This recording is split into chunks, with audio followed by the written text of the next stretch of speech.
All good things must come to an end. The Rangers let one get away in Dallas, and they lose by a final score of 6-3. What exactly went wrong in this game, and what is up with Mika Zibanejad? All this and more on today's episode of Locked On New York Rangers. You're Locked On the New York Rangers, your daily podcast on the New York Rangers. Part of the Locked On Podcast Network, your team every day. Welcome back, Blue Shirts fans, to episode number 945 of the Locked On New York Rangers podcast. I'm your host, John Chick. Just want to thank you guys, as always, for making Locked On New York Rangers your first listen every day. We are free and available on all platforms, including YouTube. And today's episode of Locked On New York Rangers is brought to you by FanDuel. Make every moment more. Right now, new customers can get $150 in bonus bets with any winning $5 moneyline bet. That's $150 if your team wins. Visit FanDuel.com/LockedOn to get started. And we are, of course, part of the Locked On Podcast Network, your team every day. So, as I mentioned, all good things have to come to an end sooner or later. The Rangers go more than a month without losing a game in regulation. October 19th, their last regulation loss before this one against the Dallas Stars. And with this loss in regulation here, of course, 6-3, the final score, the Rangers' point streak comes to an end at 11 consecutive games. They were 10-0-1 in their last 11 coming into this one. And honestly, when you have a streak going on like that, and once the streak gets up to a 7-game point streak, an 8-game point streak, a 9-game point streak, it gets to a certain point where it's like, all right, whatever happens, I'm only going to be able to get so mad at this team once the streak ends and once they inevitably do lose another game in regulation, just because the streak can't go on forever. This is a very competitive league, and going as long as they did, getting a point in 11 consecutive games, winning 10 of those games, it's a tremendous accomplishment by this team. Doesn't mean there weren't some things that we could nitpick in this game. We'll get to that in a little bit. But first, I want to just kind of give this team props for, again, a phenomenal stretch that they went on here. I think maybe one of the highlights of this entire streak that they enjoyed was that 5-game road trip where they went 5-0. And I realize some of those teams not exactly at the top of the standings and setting the world on fire this year, but I don't care what level it is, what teams you're playing, what the records of those teams are. Going 5-0 on a road trip, very, very impressive, especially at the start of the season when they're learning a new system from a new coach. So that was awesome. It's great to see them obviously come together for that road trip. And you guys know, the everydayers will know that you've heard me talk about this before, but anytime that a team suffers a loss, especially like a bad loss where you just didn't put your best foot forward, you couldn't find that extra gear, maybe you let one get away like in this game tonight, I'm always really big on how you respond in the next game after that. And the last time the Rangers played poorly, really, I would say was the 4th game of the season against the Predators, lost that one 4-1, and that's exactly when that 5-game winning streak on the road occurred. And the winning streak actually went a little bit longer than that, but 5-0 on the road trip. So not only did they respond in the game following that, they responded for quite a few games after that as well. So that was impressive. And obviously the hope now is that after, squandering a 2-0 lead in Dallas in this game and allowing 6 consecutive goals en route to a 6-3 loss, that the Rangers can do something similar coming out of this defeat. But yeah, I mean, you look at the stretch that the Rangers had here. They won a couple of games by a wide margin throughout this entire run that they had here. They won some close games.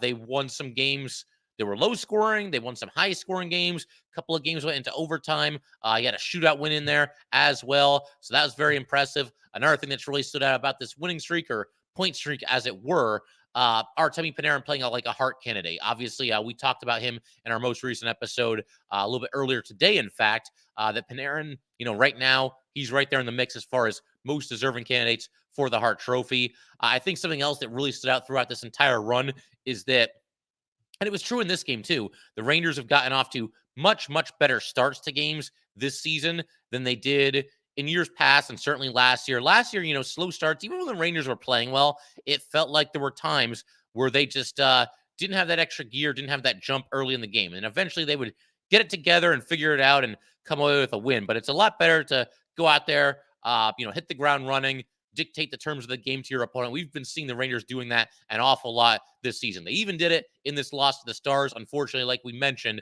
got away from them a little bit in this one, and we'll get to the details of that shortly. But something else, a big time theme that I really enjoyed throughout this entire run that the Rangers had is that it's been a situation of next man up. There's been a lot of examples of, either a player faltering or getting injured, more injuries so far this season than we've seen in the last couple of seasons for sure. And you've got Filipino, obviously all the best to Filipino. We hope he's doing all right. But he gets injured. Vincent Trocheck has to step back on to the second line, which is where he was for a good chunk of last season. He'd been on the third line this season and hits the ground running, really steps up big for this team. That line, the French toast line, was off to an awesome start this season. And Vincent Trocheck, not only did he make sure that they didn't miss any beats, they picked up right where they left off with him as their new center, along with Panarin and Lafreniere. He ensured that they actually did even better. They've actually, and nothing against Filipino, he was doing great when he was in there, but they've done even better with Vincent Trocheck centering that line. So props to Vincent Trocheck. That's just one example, though. Adam Fox gets injured, and you see basically all the Ranger defensemen step up a little bit, play a better brand of hockey. Not that all of them were scuffling before Fox went down, but you see Trouba playing some of his best hockey as a Ranger. Miller has mostly been good. Jones and Schneider in this game, a little bit of a rough outing. I thought in the game against the Devils, they were very good, though, and they've played a little bit better recently. And Ryan Lindgren, old reliable. He's going to do his thing out there every single time. And Eric Gustafsson, perhaps more so than any of them, because Gustafsson is now partnered up with Ryan Lindgren at 5v5, and Gustafsson also playing the Adam Fox role, very important role on the power play. And the Rangers continue to score power play goals, and a lot of that is with Eric Gustafsson out there. He had an assist in this game as well. Yet Igor Shesterkin suffering an injury, and it's next man up there. Jonathan Quick steps in, does a great job the games that he's been out there. We even had Louis Domingue for the one game. He played very well in that one and won that game. The game before this one, we had Jimmy Vesey. A lot of Ranger regulars struggling to score goals 5v5, and there's Jimmy Vesey coming through in the clutch with a couple of goals there against the Devils. And Alexis Lafreniere, another example, playing, I would say, the best hockey that we've seen him play thus far in his NHL career. So good stuff all around. Great goaltending. Just a lot to like throughout this stretch here. Unfortunately, like I said, it did come to an end. You're always hoping you can extend it, another 2 games, another game at least, get this win tonight and then play the Penguins and maybe extend it even further. But, realistically, you know that the streak has to end sooner or later. And that's what happened in this one. But we're going to, in just a second, talk about some other streaks, some that were snapped, others that were extended during this game here tonight. And we're going to get to that in just a second. First, though, we definitely want to let everybody know that today's episode of Locked On New York Rangers is brought to you by Sleeper. A new NHL season brings all sorts of possibilities. Artemi Panarin could score 50 goals. The New York Rangers could hoist the Stanley Cup, and you could win big by playing daily fantasy hockey on Sleeper, the official daily fantasy hockey app of the Locked On NHL Network. Sleeper is our #1 choice for daily fantasy sports, and especially daily fantasy hockey. Because with Sleeper, you can win 100 times your cash in daily fantasy hockey contests. All you have to do is pick whether studs like Artemi Panarin or Chris Kreider or Adam Fox when he gets back or Igor Shesterkin will record more or less than their sleeper projections for things like goals, assists, saves, plus, minus, and more in a given game. To win 100 times your bet on Sleeper, you need to correctly predict the outcome of 8-player stats. You heard me, Ranger fans. You can win 100 times your money playing daily fantasy hockey with Sleeper. So start paying attention and nail your picks so that you can start winning big. Use promo code LOCKEDONNHL, and you will get up to a $100 match on your first deposit. Terms and conditions apply. That's code LOCKEDONNHL. See Sleeper's terms of use for details and locational availability. And today's episode of Locked On New York Rangers is also brought to you by FanDuel. Score early this NFL season with FanDuel, America's #1 sportsbook. Right now, new customers get $150 in bonus bets with any winning $5 moneyline bet. That's $150 if your team wins. If you've been thinking about joining FanDuel, there's no better time than right now to get in on the action. The app is so easy to use. There's a wide range of betting options, including spreads, player props, over-unders, and much, much more. And something that I've talked about this before, but I got a friend who's a big New York Giants fan. Sure, we got some Giants fans listening to this as well. They're struggling this year. His, go-to strategy over the years has always been to bet against the Giants. That way, either the Giants win and his team gets a victory, or they lose and he wins his bet. Just kind of an idea to toss out there for you guys. But once again, visit fanduel.com/lockedon and kick off the NFL season. FanDuel, official partner of the NFL.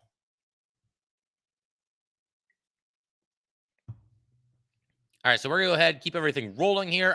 First, though, we do want to let everybody know about the national Locked On YouTube channel. Locked On has launched the first ever national sports 24/7 streaming channel on YouTube. Locked On Sports Today is here for you 24/7, covering the top sports stories of the day with the local experts of Locked On, plus our national shows covering every single league. Go to Locked On Sports Today on YouTube and subscribe to the first ever national sports 24/7 streaming channel. And like I said, let's go ahead and keep everything rolling here. Big shout out to the everydayers. You guys definitely going to want to stick around. I believe in our next episode, going to be teaming up with Locked On Pittsburgh Penguins to break down that matchup between obviously two of the biggest rivals in the entire league right now. Definitely looking forward to that. For right now, though, want to continue kind of a theme here, talking a little bit about streaks. Cue the quoting of the movie Old School. If you know, you know. But yeah, a couple of streaks continued in this game. Others were ended, including kind of the big one, I would say. Artemi Panarin's point streak is now halted at, what is it now, 15 games to start the season. It's in my notes somewhere here, and we're obviously going to take a look at that. But it's kind of a miracle, I thought, that this streak ended, because that line was producing scoring chances left and right, especially early in this game. In the first period, they were absolutely buzzing. There was a sequence in the first period where, no joke, this line was out there 4 straight shifts. They had like a golden scoring opportunity. There was one where Trocheck made an outlet pass to Panarin. Panarin passes to his right to Lafreniere. Lafreniere gains the blue line, goes in up the right side, rips a wrist shot, and the glove save was made. The line, or rather the shift after this, this line had a rush into the zone. You had Lafreniere to Miller to Panarin to Lafreniere in front of the net, and they kind of just ran out of space on this. They tried to make a bunch of, really quick passes while running out of real estate, so didn't really get the shot away, but a good opportunity there. The next shift, another rush into the zone. You've got Lafreniere passing to his right to Panarin, puts the puck just wide. And then the fourth shift in this sequence, you've got Lafreniere. He was sprung into the zone on a partial breakaway, but he was stopped on a backhand attempt. So 4 consecutive shifts where that line had a golden opportunity to score and just were not able to do it. But as for Artemi Panarin, the streak does end. Again, all good things have to eventually come to an end. But Artemi Panarin, a career high 15 game point streak, that is. It was the longest point streak to start a season in New York Rangers franchise history. It was the 3rd longest point streak in Rangers history in general, and the longest since Wayne Gretzky all the way back in 1996, 1997. I also found out during the broadcast in this one that Panarin was the first Ranger with 5 straight multiple point games since Jaromir Jagr did it in 2005, 2006. That was Jagr's big season where he ended up with like 123 points or something absurd like that. And obviously, if Panarin gets anywhere near that mark, we're all going to be feeling really good about it. But the all-time record for most games in a row with a point or more, that belongs to Wayne Gretzky. I learned this on the broadcast as well. 51 games in 1983, 1984. So Panarin does not even get, a third of the way to catching Wayne Gretzky. That's, Gretzky has a lot of records that you think are probably never going to fall. That one's up there as far as probably most untouchable. I just don't see how anybody can be that consistent in today's hockey. But regardless, the streak ends. Maybe I jinxed him with that Panarin for Hart, episode that I did earlier today. But regardless, Brett's going to be just fine. He came very close to getting a couple of points on a couple of different occasions in this game. And I think he can start a new streak as soon as the next game. I mean, why not? Might as well start it up again against the Penguins. But another streak that kind of continued here is that Mika Zibanejad is really struggling offensively right now. That's something that I think is pretty obvious. The streak that I'm going with here, that as far as like a streak that continues here, is Mika Zibanejad right now has 2 goals on the season. One is the even strength, and the other was on the power play. But even the even strength goal, that happened during overtime, which, I mean, hey, that's a good time to score, right? But that happened 3v3. So Mika Zibanejad does not have a 5v5 goal this entire season. That's very, very difficult to believe with all the ice time that he gets. He's out there with his BFF, Chris Kreider. They've obviously been very productive in the past. Even by accident, you would think he'd have a goal by now if you're Mika Zibanejad, but he doesn't. I think the good news here is that Mika, and a couple of you guys pointed this out on social media, still playing well defensively. We saw him block a pretty hard shot with his skate in this one. He was hobbling a little bit. Don't believe he missed any time, but he kind of limped over to the bench at that point. But you just watch Mika. It's not just the stats. He's having trouble handling what seem to be some pretty basic passes. And the one-timer right now, I mean, we love that one-timer. It's obviously a weapon, especially when he's going right. There are times where the Rangers get a little too over-reliant on it, especially on the power play. But right now, not only is he not scoring with it, he can't even hit the net with it. It feels like he just doesn't know where it's going. They'll be on the power play, and whether it's, Gustafsson or, Fox back when he was healthy, or Panarin, whenever anybody, feeds him on the power play, and he's there and he's waiting and he's ready to blast that one-timer, he seems to hit it pretty good. There's decent velo on it for the most part. He's shanked it a couple times, but he seems to at least be, connecting with the shot pretty well. But there's no accuracy. It could be going this way. It could be going that way.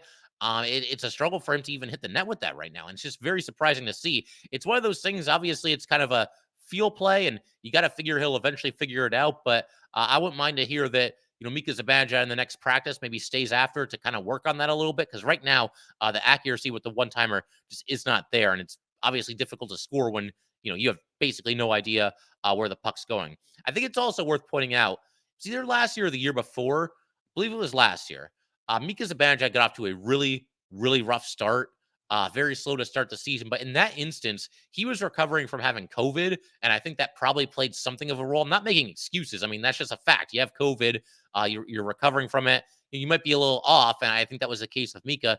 This year, I don't know. Is he playing through something? Is anything wrong? I mean, I can't really begin to even speculate on that. But right now, Mika Zibanejad just does not look like himself. And I think his track record, a lot of people are saying, oh, it's very concerning. It is for right now. The good news is that the Rangers have kind of battled their way through this. And despite Mika and a couple other players, it's not just Mika. Kreider hasn't been at his best. Blake Wheeler, Capo Caco, their offensive contributions have been fairly minimal so far this season. And obviously you're missing important players like Hedl and like Fox. So it's not all on Mika Zibanejad, but we're just used to seeing him play at a much higher level than this. So we'll keep an eye on it going forward. I see people talking about breaking up Kreider and Mika, and that's certainly a possibility. But what do you do? Because really, you look at the Panarin line, I don't think you can touch that line. They're firing on all cylinders right now, and that's the only line that's consistently creating scoring opportunities for the Rangers at 5v5. So I don't think you can touch that. You can lock Panarin, Trocheck, and Lafreniere, connect them all at the hips, keep them together. That's one of your lines. It's basically your top line, even though they're listed as a second line. So that leaves you with the option of you could keep trying Kreider, Mika, and Wheeler and just hope that Mika figures it out. Do you put Kakko back up there? I mean, the Wheeler for Kakko swap was because neither one of them were doing anything offensively. And Wheeler's picked it up a little bit, and Kakko had a goal in this one. It was kind of a lucky goal, but they all count. Do you just go back to that? Do you go to Will Cooley on the top line as a way to break up Mika and Kreider? I mean, that's an option. It would be kind of weird, though, to see Kreider drop from the first line to the third line in favor of a rookie, and a rookie who, has played well, but it's not exactly, racking up points every single night. I know he's had 2 goals disallowed that shouldn't have been disallowed, but at a certain point, I mean, right now, again, they can afford to be patient just because of where they are in the standings and how well they started this season. But at a certain point, I think something's going to have to be done. And is that move to put Will Cooley there? It could be. Does Brian Othman get a call up? Now, if they called up Othman, I don't think they'd put him right on the top line. But, maybe Cooley goes to the top line. Kreider's on the third line. Othman is on the third or fourth line. Othman could play the right wing. You got some options there.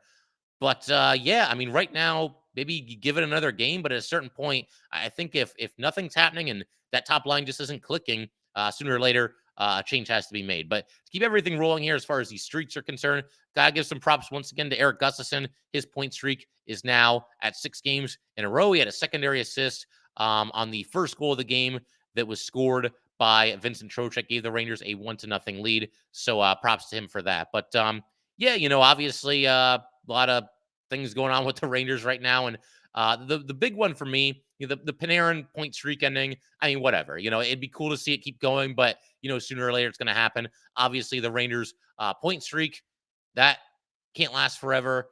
The Mika stuff, though, that's the one that is a little bit concerning. I still do think he'll figure it out when you look at his track record, but obviously, Mika really needs to get a goal 5v5 and hopefully sooner rather than later, and hopefully against the Penguins, big rivalry matchup. So we're going to keep everything rolling in just a second. I want to discuss Igor Shesterkin's night and him struggling a little bit in this one, and we will get to that in just a second. First, though, we definitely want to let everybody know that today's episode of Locked On New York Rangers is brought to you by BetterHelp. So, here's the deal with BetterHelp, one of our most exciting new sponsors. This time of the year can be a lot, and it's natural to feel some sadness or anxiety about it. But adding something new and positive to your life can counteract some of those feelings. Therapy can be a bright spot amid all of the stress and change, something to look forward to make you feel grounded, and to give you the tools to manage everything going on. If you're thinking of starting therapy, give BetterHelp a try. It's entirely online, designed to be convenient, flexible, and suited to your schedule. Just fill out a brief questionnaire to get matched with a licensed therapist and switch therapists at any time for no additional charge. Find your bright spot this season with BetterHelp. Visit betterhelp.com/lockedonNHL today to get 10% off your first month. That's BetterHelp, HELP.com/lockedonNHL.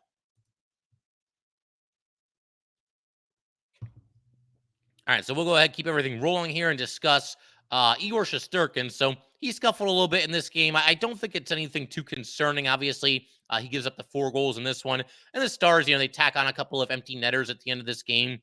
The Rangers, they had to try something. They hadn't scored in a while. They had a power play opportunity with about 4 minutes left, down by 2 goals. That's where they pulled Igor. And then you get an empty netter for the Stars. They pull Igor again. They get another empty netter. So the Stars kind of ran it up with a couple of empty netters near the end there. But as for Igor, again, he made some good saves in this one, but he also had a couple that I'm sure he would like back, as was also the case. Both those things were true against the Devils in his big return. But Igor in this one stops 30 of 34 shots. And there's something going on right now where, kind of just a trend that I don't think will last at all here. But you saw this in the game against the Devils, and you saw it twice in this game against the Stars. There's been a couple times where Igor squares up a shot, and he's got it. It's in his pad somewhere. And then all of a sudden, the puck kind of squirts loose, and somebody cleans up the loose change right there on the doorstep. It happened once against the Devils. That goal probably shouldn't have counted because the whistle blew, but I already said my piece about that one. Happened a couple times in this game as well, and it happened to give the Stars a 3-2 lead and then boost their lead to 4-2 in the third period. So, yeah, I mean, again, it's one of those things I don't see it continuing. It's just one of those things I can't help but notice it right now because, Igor, you're just not used to seeing him make mistakes like this. These games again, or these 2 goals against Dallas here, once again, the third goal and the fourth goal looked like Igor had the puck stopped both times, and somehow it got loose, and the Stars were able to bury the rebound. The first one, Igor had it. The Stars were on a power play, made a nice save, sliding to his right, and all of a sudden, you see kind of a scramble and somebody knocking it home in the doorstep. Now, the refs on the ice immediately say, no goal. They wave it off. They make an announcement to the fans, no goal on the play. They said goalie interference, which I'd have to disagree there.